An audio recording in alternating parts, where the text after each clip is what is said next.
Not only are you nominated for 10 Grammys, but you're also the only artist to be in 3 of the 4 major categories. What does that mean to you? It makes me wonder, what was the 4th category? You're asking me. I'm like, I can't even remember the 5 people that were in the Album of the Year. What was the 4th category anyway? Was it something I could have got nominated in? Hey, hello. Never doubt yourself. You can get, you can win. You can win. You can take all those for all you know. Okay. But yeah, but out of the 4 major categories, you're the only artist to be in 3 of those. So that's, I mean, that's pretty impressive. Not to mention that, like, you're walking away with, like, you're taking the Grammys, 10 nominees. I mean, you're right here at the top. Wow. After I left the what is the Grammy nomination ceremony? Mm-hmm. Okay, I'm not gonna say what it is. After I left the Grammy nomination ceremony, they ran up to me and said, "You're the face of the Grammys." And it was just overwhelming. I mean, a lot of things have come my way because of it. A lot more people have recognized me, different people that I wanted to have meetings with. I'm able to, like, get through. Right. Now this is the right number. They actually pick up the phone. It's Kanye. Oh, yeah, put him through immediately. Yeah. Oh, he's been wearing our stuff? Oh, now they recognize. You could save for the longest, like, yo, but right. Now the Grammys kind of put a stamp of approval, and now all those different magazines that they were too scared to say, oh, we really like this guy. Right. When the Grammy said, it's like, it's okay to like him now. I told you it was going to be great. No, I wasn't sure. Now the Grammy said it. It's all good. Now it's okay. Yeah. So have you decided what you're going to wear to the Grammys? Have you picked out your outfit? No, I'm still creating. Still trying to get it together. There's a good chance it'll be Yves Saint Laurent because that's my favorite designer. Yeah. That's so funny. I just came back from Paris and I was like, the Yves Saint Laurent store. I'm like, can't go in, can't quite afford, but hello. It's the real store. Yeah, the real store. Were there any artists that you feel that deserved to get nominated that didn't? I felt Maroon 5 they deserve more nominations. Yeah. I don't know what it was. Was it like 2 nominations or something like that? Yeah, they didn't get, I mean, they didn't get an enormous amount, but. And I feel like, but they might walk away with one. I feel like Franz Ferdinand, I think they got 3. But that's good though. Because at first, like when I was there, they named the names, but they didn't name the categories that Franz Ferdinand was in. So I was mad because that's like my favorite group. But I found, so that was good. See, I'm not the type of person who sits up and, and I get the accolades and everything is all good for me and I just forget about everyone else. Right. Like people act like I'm just fighting for myself, but I'm fighting for what I think is right as a fan of music. I feel like they're the best. And even though I'm a celebrity, I still feel that way. Right. So, it's like I apologize if I, express it and not to be cliche, but keep it real. Right. But I can't help it because I love the music. And I don't care about the industry. Right. I care about the music. Well, even though you're a celeb, you're still a fan, I'm a fan. Like, I do not care what people say. I'm serious. Like, what you all have to understand, I'm living in my second life right now. Well, let's talk about that. Let's talk about, first of all, your successful debut album came out February 2004, College Dropout, critically acclaimed, Grammy nominated, multi-platinum. Does it ever blow you away to think, wow, I almost did not live to record this album? Yeah, well, the way I think about it is, it wasn't just this album. God didn't keep me alive just for this album. I think he felt like I was a leader and that I could help be a vessel to provide his blessings for other people also. I remember I was listening to like some different gospel rap. This was some years back, and a lot of it just sounded like, imitations of what was out. Like they would sound just like rappers that you knew, but the beats wouldn't be that good, and it just wouldn't be like real rap. And I used to think like, man, why is there no good rappers on God's side? And it kind of, and along with being in the studio with Dead President, Prez and Kweli, and them showing me how to make like positive rap sound cool, it kind of helped me find my direction. Because if you listen to some songs on the internet I had like just wow, crazy songs, like that weren't as inspirational as my songs are now.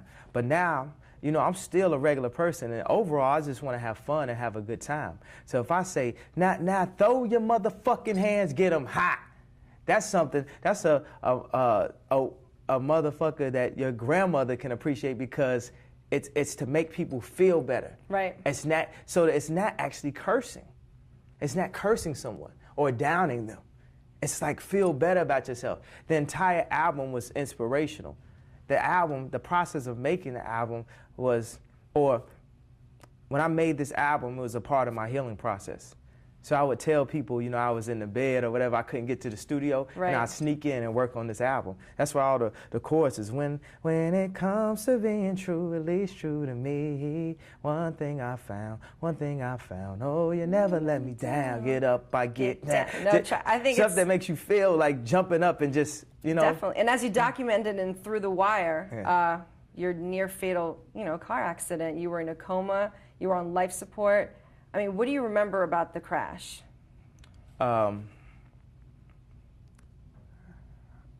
remember being woken up by a steering wheel hitting my mouth, and looking into the mirror like this, and it looked like something off of a movie, like Teen Wolf or X-Men or something.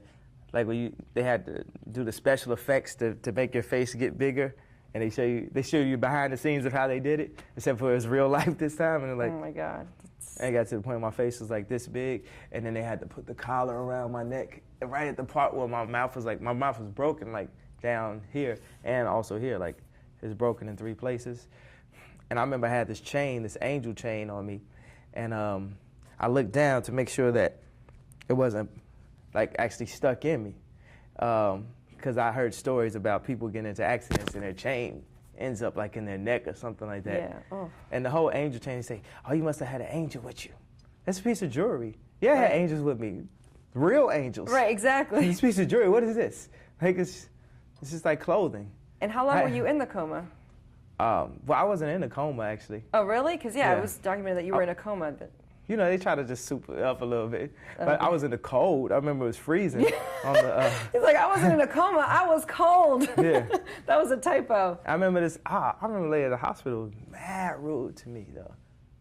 She was like, I said, they were asking me, you know how they ask you stupid questions over and over and over? Who was rude? The nurse was rude? Yes, the nurse. And they'd ask you questions like, you know, does this hurt? What do you think? I was my mouth is broken in 3 places. Everything hurts. Shattered. And I remember saying this. Why do you keep on making me talk? You see my mouth is broken? And your jaw was, I mean, just completely shattered. Yeah. So how difficult was that recovery for you? Actually, I mean, it was difficult. But I always had a problem with the clarity of my raps. And it's funny that, you know, after I had this one song, We Are the Champions, and they started playing on Chicago radio. This is the first breakout record that I rapped on, and people were like, oh, snap. Right. He's good. You know, this is the first time people were like, yo, he's good. And then my mouth gets broken. But I used to really have a problem with my clarity before that. And in my rehabilitation, I ended up being clearer at the end than I was before. Wow. So all those things, I had time just to work on everything and to get it right. But I'm still self-conscious, you know, like I got this like little area that's kind of puffy under my lip. Don't be self-conscious. Right there. And like how like my jaw looks and my face looks like fatter and stuff, like things that I noticed that before the accident I didn't have, or how my mouth opens like that to the side. Well, I mean, yeah, if you do it like that, like He's exaggerate. like, oh, that's all effed up. I'm not exaggerating. That's real life for me. Now, the thing that I find incredible is that you recorded Through the Wire with your jaw shut. Mm-hmm. How did you do that? Like, how? Because you just do it like how you talk like this. So I decided to do a song like that. Maybe I could do the interview like this. No, I don't think I'll sound too good, though.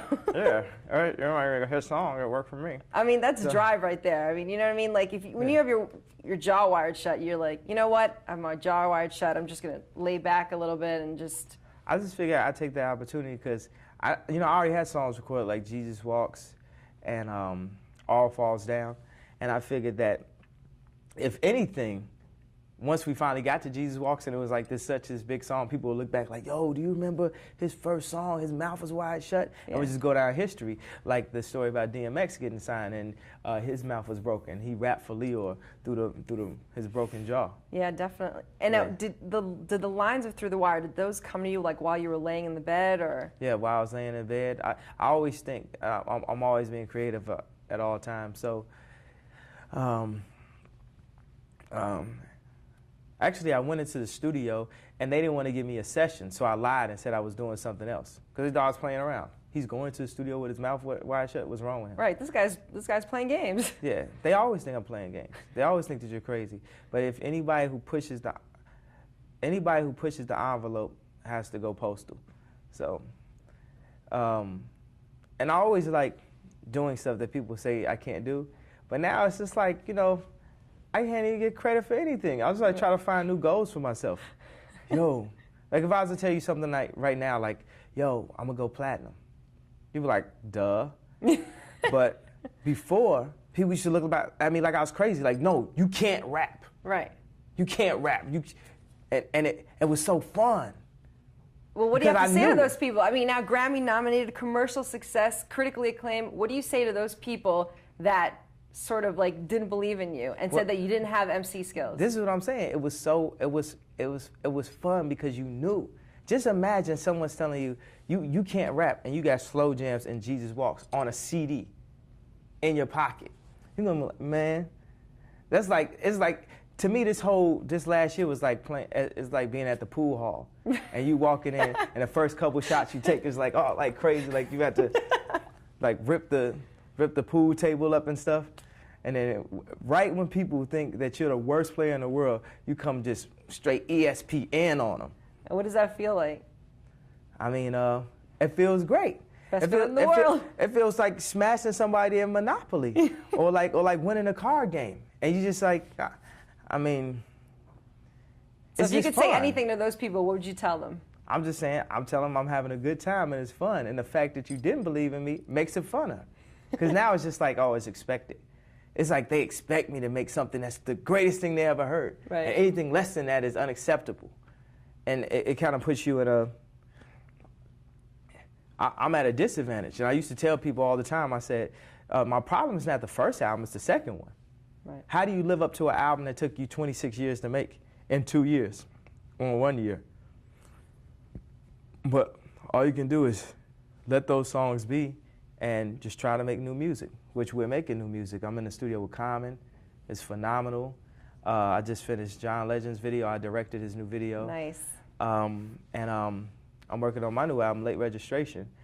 And, you know, all I do when I go to the studio is I pray before I work and ask that God bless this room and that he comes into the room with me and that he guides my hands as I program on the MPC or play notes on the keyboard, that he sharpens my ear to what's really going to be hot at the end of the day, because it can go from just the smallest sample, the smallest drum sound, to being the biggest song in the world. Right. But to go from there to there is this much of my talent and this much of God's work. It's like his guidance, definitely. Yeah. All right, let me just, we're going to move on to another sheet. Let's see. All right, let's talk about your upbringing a little bit. Mm-hmm. Now, you were born in Chicago. No, I was born in Atlanta. It's a common misconception. Okay. Yeah. Let's clear up the misconception right now. Just because people love to say born and raised. And born and raised in the heart of, you know. So you actually were born in Atlanta, but you were raised in Chicago. Yeah. I moved to Chicago when I was 3 when my parents divorced, but I would still visit my father in Atlanta and also in D.C. and Maryland when in the summer times and spring breaks. That's where I got my fashion sense from, because I remember going over to my friend Aubrey's house and I had like Hammer slacks on and a high top fade and like MC Hammer like stepper shoes, the heavy D shoes or whatever, with the long rayon shirt. And he said, man, people don't dress like that no more. I'm like, what you talking about, man? He said, we wear this. And he opened up a closet, and at the bottom, it was all Jordans. And at the top, it was every color of polo shirts. Oh. And then I think that he had like jabot shorts back then. Like, we don't really wear jabots like that much more, but that's when I became fashion forward. Right. And when I went back, I was so ahead of everybody because everybody else still cuffing their jeans and wearing cross colors. And I'm up here like wearing polo, but I like the feeling of people saying, where you get that from? Right. And ever since that, just like right now, you don't know where I got that from. Let's talk about your image, because you have a very clean, very preppy image. Actually, a journalist has once said that you're more Cosby Show than Straight Outta Compton. Yeah. What do you think about that description? Well, I felt like the people on Cosby Show, they could really dress, and it was understated. Like, you never really noticed that Malcolm Jamal Warner had a platinum Rolex, a presidential on.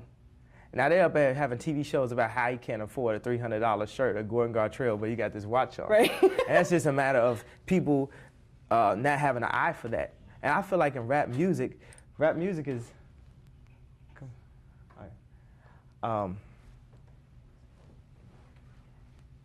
He's trying to break in her. Hello? All right. I feel that rap music has educated the ghetto in some sorts.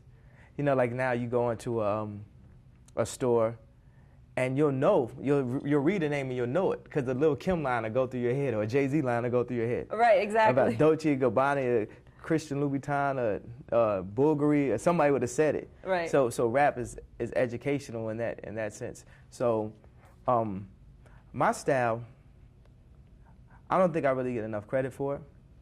But I'm happy that I can say that right now. Right. 2 years from now, when I'm like on a cover of every magazine for how I dress or style or whatever, then what am I gonna say? Right. So it's better for me to say it now, so when it happens, I can have a good time and say, "Remember I said that?" And I just throw things out there like that, just to make the game funner. Because this whole music thing, this whole celebrity thing, it's all a facade. It's all a game. It's not real life. It's not real people. Right. Because tonight was real. Being with your family was real. That yeah. was... People who really, you know, like, hold on, I do it. Yeah. What you say? Who's that? Oh, nah, there's some other people out there. Yeah. So let's see. Okay, let's talk about, now your mom was a college professor. Mm-hmm. And your dad a photojournalist. How much did they stress a good education? Yeah, well, that was one of my dad's jobs. My dad was also a paycheck salesperson. They sell payroll services for major companies, a vacuum cleaner, door-to-door salesperson. I remember going over people's houses, and he'll say, well, you got a penny? And he put the penny in and like vacuum it to show people, and the penny would pop out and be bent. See, this is how powerful this vacuum cleaner is. And he'd get up and stand on it, and he'd go through this whole thing. And then at the end, they didn't buy the vacuum cleaner. But then that next day, he went out and he sold some, because he definitely was selling vacuum cleaners to pay that child support and be able to pay for that ticket for me to come visit him in the summers and in spring break. But I remember being there and all the work that he put into. And one of the main things he taught me from that is focus on your major goal. So maybe I was one of his major goals. So it didn't matter how many vacuum cleaners he had to jump on or how many pennies he had to vacuum up, just as long as he made sure he took care of his son. And how much did your mom influence you? Well, my mother, she's a really fun person. She's like live and stuff like that. She is fun. So that's like, just this whole side of the Williams family is like when you get the really, when I say stuff that's really crazy and stuff like that really comes from this, of just being fun and open and having a good time and appreciating life. And also the music side. So she was really creative. You know, she had records stacked up like longer than this room. Stevie Wonder, Maze when I was a little kid. Nice. Back when I was like the size of them. And you know, you go up, that's back when the record player would be connected to the TV. It'd be on the same console, and you'll lift the plastic thing up right there and place it. That's back when you used to press start and stop on your record player, and it would just play it by itself. You didn't have to press start. And then I'll be sitting there listening to some Anita Baker, all listening to records all to when she got home. Wow. And how much did she stress a good education for you? Well, really, my grandfather is the one that talked her out of it, because she was stressing the education, stressing it. And then my grandfather said, hey, that's not what he wants to do. Portwood, your grandfather is something else. Yeah, that's what it's in life. The whole concept of the college dropout, with anything, with these interviews and everything, is do your interview. Right. Do what you want to do. When you're on TV, when I look at TV, I want to say that was me right there. Right. That wasn't what you're supposed to do. Media training, all this. That's not fun. Like what? I mean, just have a good time. Like, what is that? Yeah. Well, as your album title suggests, you did drop out of college. Yeah. Now, how did you go from a college dropout to producing hits for people like Jay-Z and Alicia Keys? Well, I was already producing before I dropped out. Actually, like I've been producing since 7th grade. Like I had started actually making money producing by 15. And this is back when people was looking at me crazy for asking for money. That's one thing out there too, is like, if you got a talent and you can charge for it, ask for the money. Because if you don't ask, nobody's gonna offer. No, of course not. Yeah. Definitely not. And that's what I used to always do. Even to this date, before I actually stopped producing for people, which now like I just focus on like just my acts for my label, Getting Out Our Dreams, like John Legend and Common. Right. What I would do is, if we charge, let's say the price is $100,000 a track, if we could get 3 people that say yes, on that third yes, you got to raise the price, because obviously it's too low. Ooh, Kanye West, the entrepreneur. Here we go. Yeah. Now, in high school, you met you met friend and mentor, producer No ID. Yeah. Now, when did you decide that you wanted to get into the rap game or get into the production, into the music business? Well, I decided that before I met him, and I used to bug him to death. Just picture this: he's grown, whatever age, 23. He's got records out, and I'm 15. And with a dream, a little bit of talent, and a phone bill I wasn't paying for. So it gets to the point where I let the phone ring and ring. He finally picked up. When No ID actually picked up that phone, it felt like I actually was on stage or I had a record deal, just to talk to him, because you were just that much closer. Right. That's like talking to someone that's actually there where you want to be. And even now, and I would ask him so many questions, and even now. If I run into someone who's where I want to be, I just start asking them questions. I turn to that little kid again, like when I was with Nico in Japan. I was just with the opening of Bape, Bathing Ape. Well, Pharrell hosted the opening of the store. Were you at his house in Japan? Yeah. Because I heard his house is like something to die for. Yeah, it's the best house. It inspired me. He had like the Louis trunk stacked up, so I went and I bid it, and I got the Louis trunk stacked up. And you know, at Louis you can get your family crest and everything, where you came from and all that. So I was like, well, my family, why don't you put like a slave boat on it? So like I'm gonna put like a slave boat on my Louis trunk, because that's where I came from.